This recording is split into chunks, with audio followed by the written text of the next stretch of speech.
we're on the road to Dreamland. Dream window.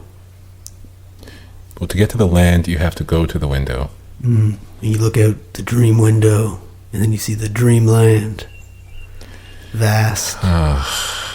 Dreamland. Let's take a moment and look out the dream window. Look at that over there. Look at that big egg. Full of golden goop. Look at that golden goop ooze out of that big egg. I see a tree. What kind of tree is it? It's like a giant, like those big willow trees. Oh. It's like splendid southern, I think, Athens, Georgia. It's like a giant matronly woman. It's like grandmother. A soft octopus blowing in the wind. Soft octopus.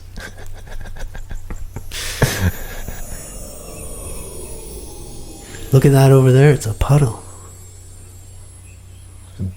I love, that's really just pearls of light. And I go when I go out on Sundays, and I'm really it's my meditation day of the week. That's always comes back to, those pearls of light and puddles. I find now that we can't travel I can't see the ocean, so I just look at puddles with a magnifying glass. You just have to make paradise where you can find it. But it's about putting a magnifying glass to a puddle so you can see into the entire ocean. I like that one. I was thinking the other day about accents, especially the Midwest accent. It's funny. It's as if it has zero respect for vowels. That's what I think a typical Midwestern accent is. I don't really know anything what you're saying. I don't know what the Midwest is or what vowels are. Is the Midwest like the vowels of the states? It is. And they don't say vowels because they are the vowel? Well, that's it. No, the Midwest, they're the consonants of the state. Oh. They're the blue collar, real job. Consonantly not saying vowels? Flyover country. Vowels are for fancy lads. Leave the vowels for the guys who go to Oxford and Harvard. We just need consonants in Michigan. We're hard-working folks. Just vowels reverberating in the halls. In the great halls. But literally, it's how they would say the word... Do owls say vowels? Owls say vowels? Are there vowels in hoots? In hoots? Yeah, there's two vowels. The A-E-I-O-U, those are your vowels. Owls are basically flying vowels. Flying, it's a bunch of vowels. You should just add a V to the owls. But they're the opposite of the French. The French love their vowels. Are all the vowels in the word vowel? Almost all the vowels are in the word vowel, except for A. I appreciate that word craftsmanship. And I. That was tough. That was too much. See, that's a classy word creator. He didn't put the I. Didn't put the I in He's like, I'm such a humble word creator. I'm going to create the word vowels with all the vowels, but I'm just going to not put an I in it. My favorite French word, though, is œil. It's almost all vowels, and it has a super vowel. You know how they shove the O and E together to make a word, a sound that's not pronounceable but only unique in French, and it's all vowels except for an I. How do you say it? Which is funny because it's the translation for I, and the only vowel in there. Sorry. I learned the other day a joke about saying pa and spa. Pa to spa, spa pa, no spa, pa pa, spa pa. Where did you hear? I took one month of French classes. And that's what you got to? And I'm trying to do wordplay jokes. In French. But that's it. The teacher said before I left, he said, you do not attempt any wordplay jokes. You are not ready. Whatever you do not record a dream podcast called Dreamcast. And try to translate halfway through it. Yeah. We is a word with all vowels. We. We. Oh, O-U-I or ooh, ooh, ooh. O-E-E. Ooh, ooh, E. It's tough when you're learning French at the beginning. You start. So I can see actually, it it's being all the vowels discouraging. in French are hard, right? They all flip. Yeah, the E, the O, and the U. Try saying that together. Ooh, ooh, ooh. Ooh, ooh.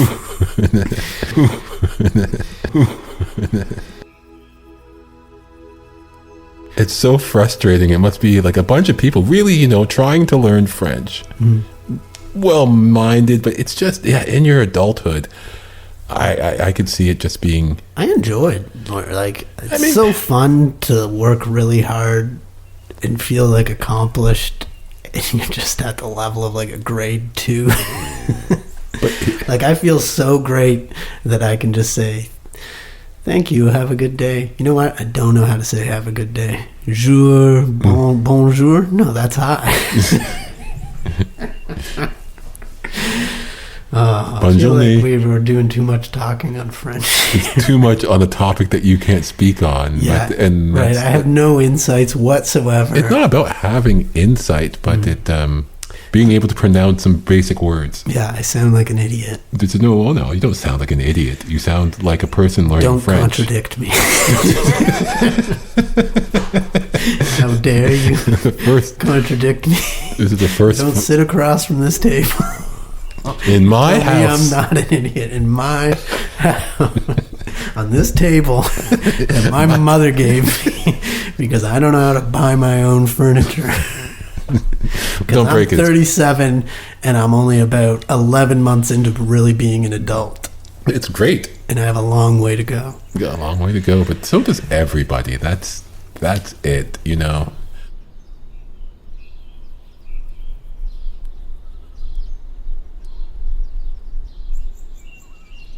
I watched an interview with a 92-year-old woman named Joan Erickson, and she said, if there's something you want to understand about people when they're older, first off, give them a hug.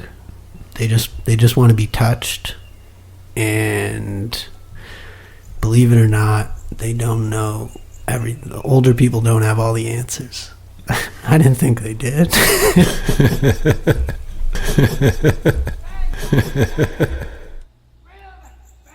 No, I love that story of our mutual, senior fan of ours. Actually, one of the biggest Hart and George fans out there. And she was our only fan, and now that we've gone onto the internet, we for sure lost her. She does go on the internet, but usually only to get her email and to say that she's not going to that gallery opening. She just goes online to refuse things. It's amazing because I'm her IT department, and I'll show up. All right, it's been down for a couple of days, and then she's like, "Okay, let's see what I'm missing." Yeah, and then they'll be like, "Ooh, the McCord Museum, noon, certainly not. Delete." Is noon too early or too late? And then I'm like, "Really?" She's like, "Who goes to a wine and cheese at noon?" It's true. And I'm like, well, okay, yeah. I think she's like, yeah, it's just going to be corny people, not my crowd. And then, so she just sits there and just hacks on everything she's invited to. And that's the most enjoyable part of her day. To look at all the other things out there in the art world, say, nothing interesting. I'm still at the top of my game. Good night.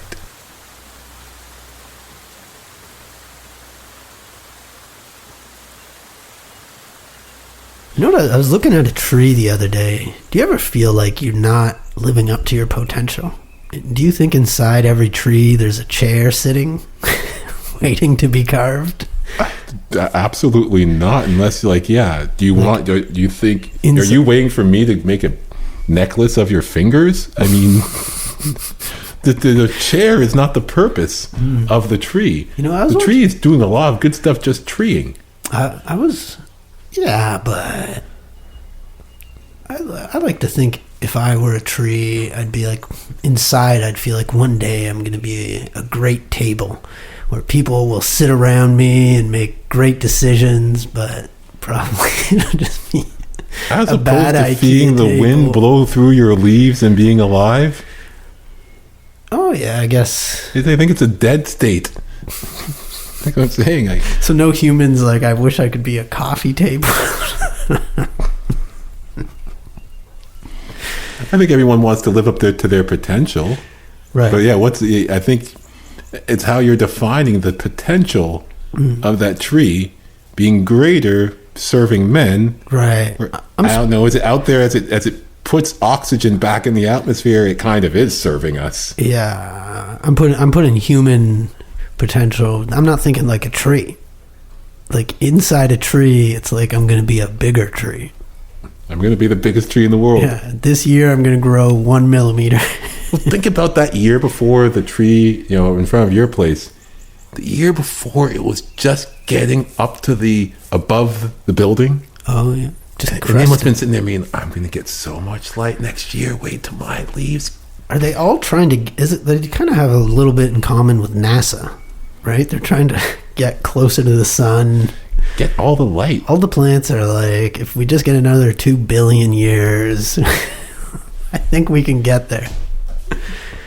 It's kind of crazy some days that you're just like, there's a ball of fire burning in the sun, burning in the sky. But then again, that's what's been keeping us alive since cavemen days. I think, we always celebrate that first quest for fire. So it's kind of that big campfire keeping us all alive.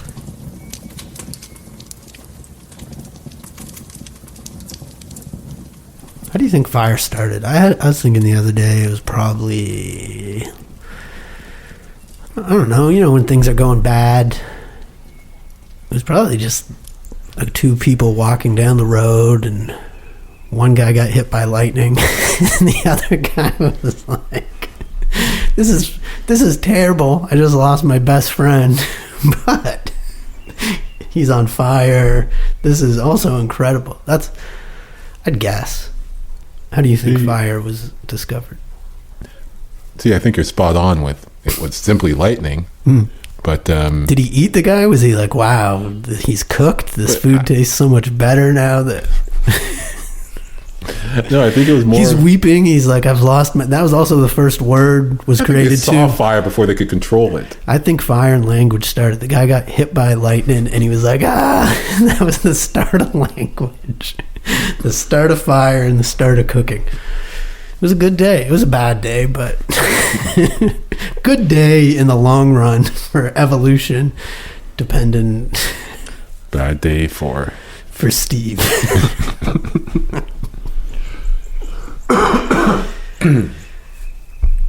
That was a nice cough. People. I don't know.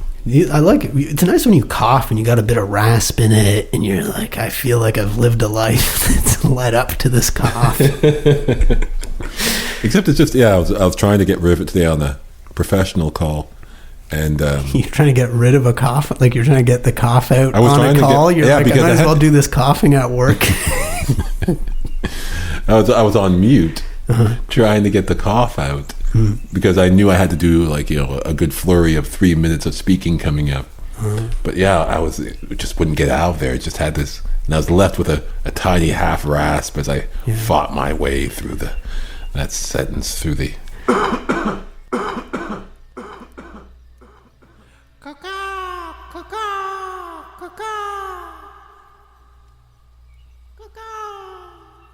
I was in the hospital the other day looking at the ceiling, and my first thought was like, what would make hospitals better? And then I was like, it's pretty easy to comment on everything, right? Like, it could be like, these walls are crooked. Why don't they put that outlet over there?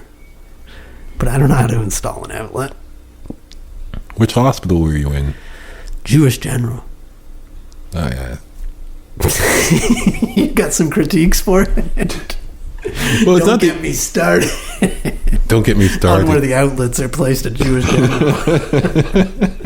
Terrible outlet placing. Well, that reminded me when I was the hospital where I had my surgery. I remember one of the times when I was driving there, and as soon as we're going by, we're on a bus, and some guy hauntingly turns to a woman and he's like, "That's my hospital." Like, just a guy on the bus. He doesn't work there. He's not associated with it anywhere. Much like me, he's probably just a patient there every now and then. Yeah. But he said it with all this weird sense of ownership and pride. Like a sports team almost. Almost like as if he was pointing out to his Ferrari. You see that over there? That's mine. That whole hospital. And I just, the attitude, I still remember to this day, I've never been as proud of anything I've done as he was by just going by the hospital. I don't even know if I've ever been proud of anything, because the second I finish anything, I'm just immediately thinking about all the things I haven't done. Yeah, it would be a lot better to just claim a hospital.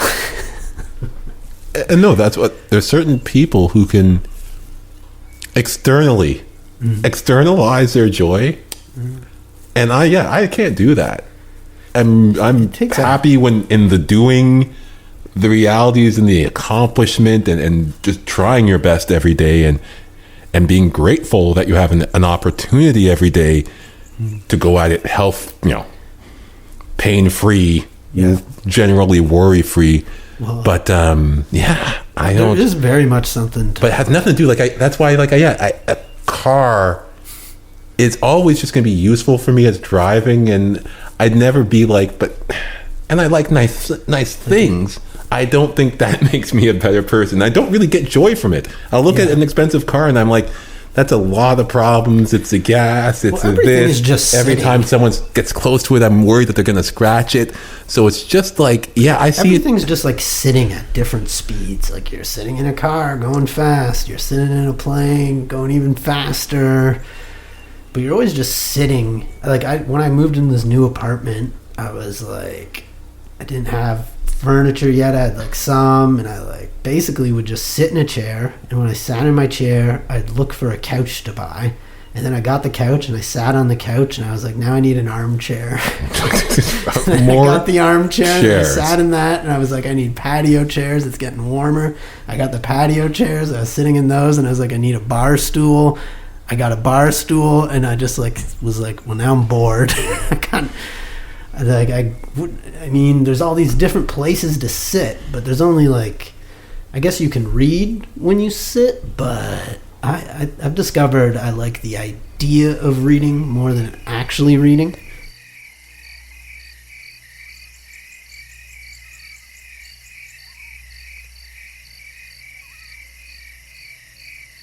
I remember walking with my friend's dog Kaizo on Mount Royal. It's a big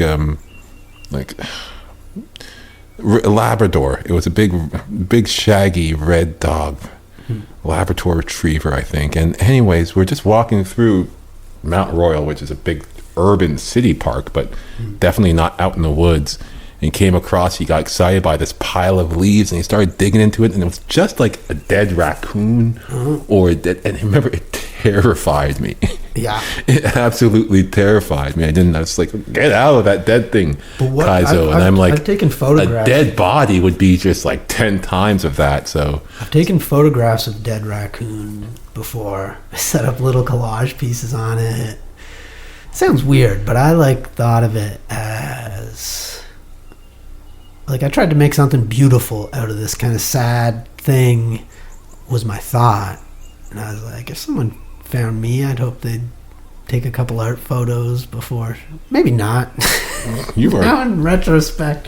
But the feeling I felt was that it was going to come alive almost. As I got close, I still felt like it was going to snap out at me.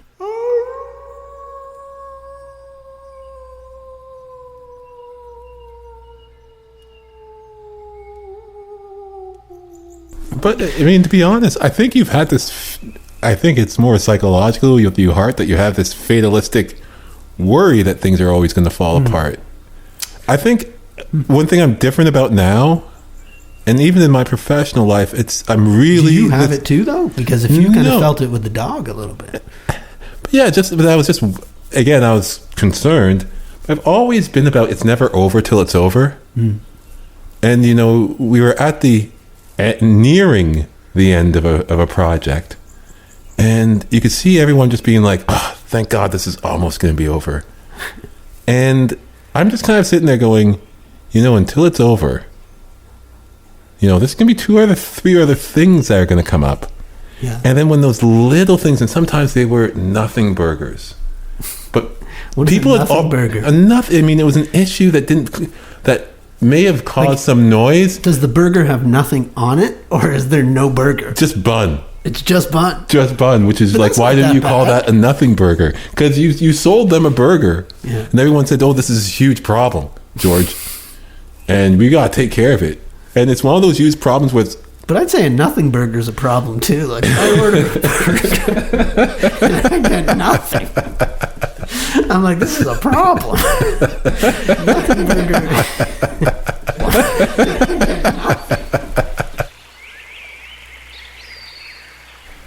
But so a problem becomes a nothing burger. And like it's one of those problems where, what's a problem? Is it something where someone comes up to me and says, "Oh my God, like, yeah, my roof caved in and..."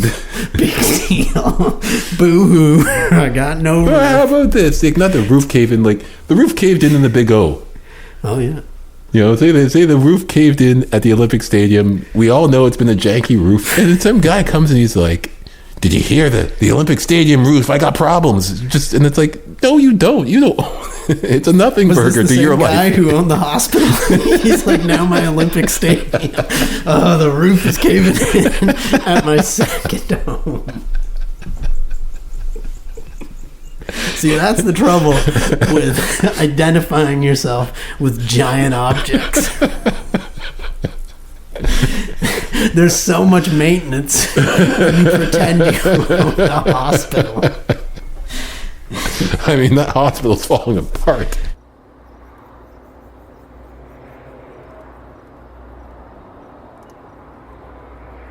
I was watching this nature documentary the other day, and it's on this guy, JoeHudo, I think. Hutto. How would you say that? Hutto or Huto? Hudo.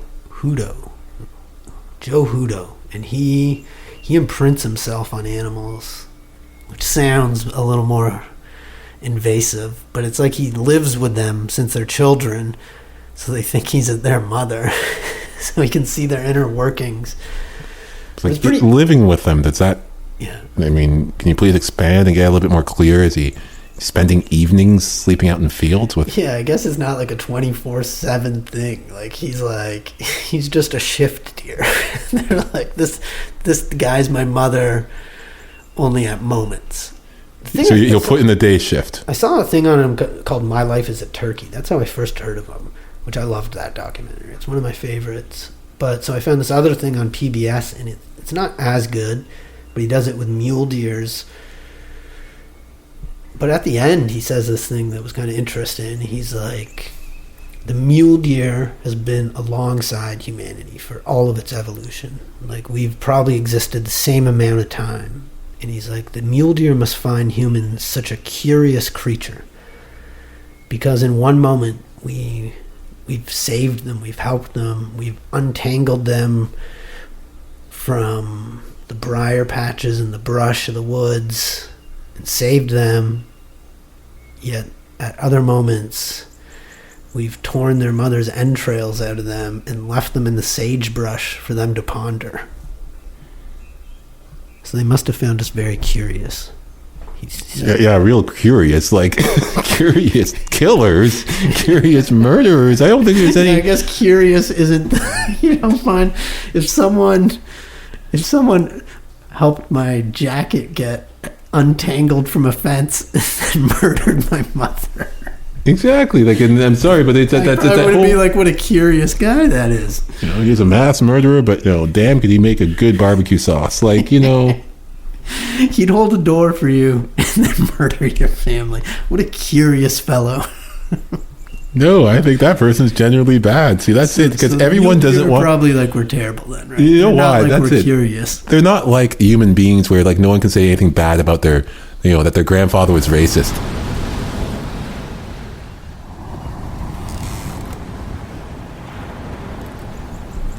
Like, I want my kids to grow up with things that are better than mine.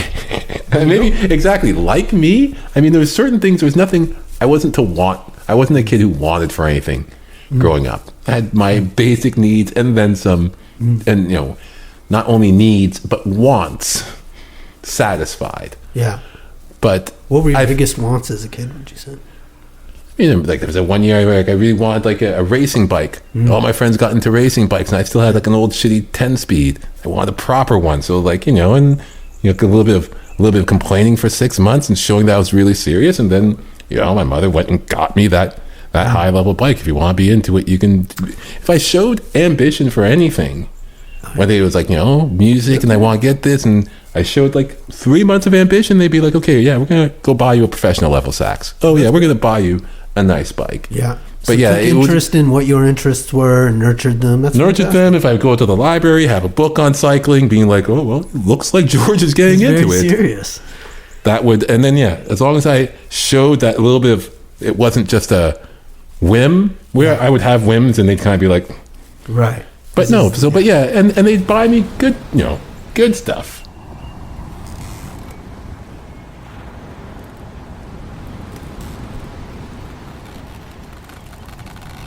I wrote this down the other day, and I wrote that I like clothes, and I wrote that opinions are like clothes and fashion in a way, and that society almost has seasons, and if you just like hold on wearing the same opinions and don't change as the seasons change, and you're like in the middle of summer in a big woolly sweater filled with holes that's moth bitten, like that's your old opinions that you're wearing.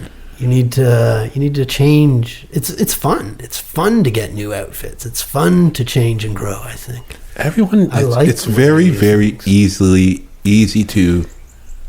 And also, I should say, of all of history and all of time, all opinions have holes in them in time. So what you have now as your opinions will change too. Like everything we think now will find little holes in it, and that's great. It was going back to the old people not knowing everything, and Ms. Nancy talking about when she was in Ibiza in her youth, and she's like, we literally put oil on our skin, like olive oil, and oil. Bake in the Ibiza sun all summer, and then she looked over, and that's the one thing that's awesome about her.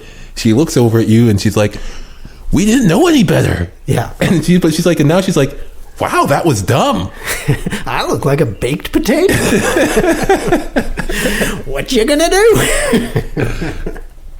Those were the times. And that's it. And there's like someone who's accomplished, and then she's immediately able to say, hey, I was dumb, I'm stupid, I don't know it all. Yeah. And that's what I said. I find it really frightening. People are so confident about the way they raise, because then all of a sudden you're like, I find them dangerous, because sometimes they don't even listen to reason, and they're the type of person you'd be screaming fire, and they're like, George is just exaggerating. It is that when you hold on too tight, like if you can accept you're a product of your times and opinions, then you can accept that everything changes and you're wrong. It's kind of back to that not being wrong about things. Of course you're going to be wrong about things. We're all going to be wrong about things. It's just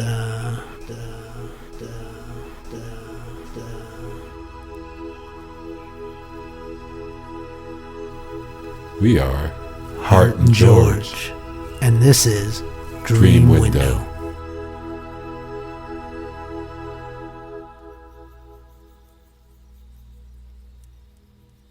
Dreamers.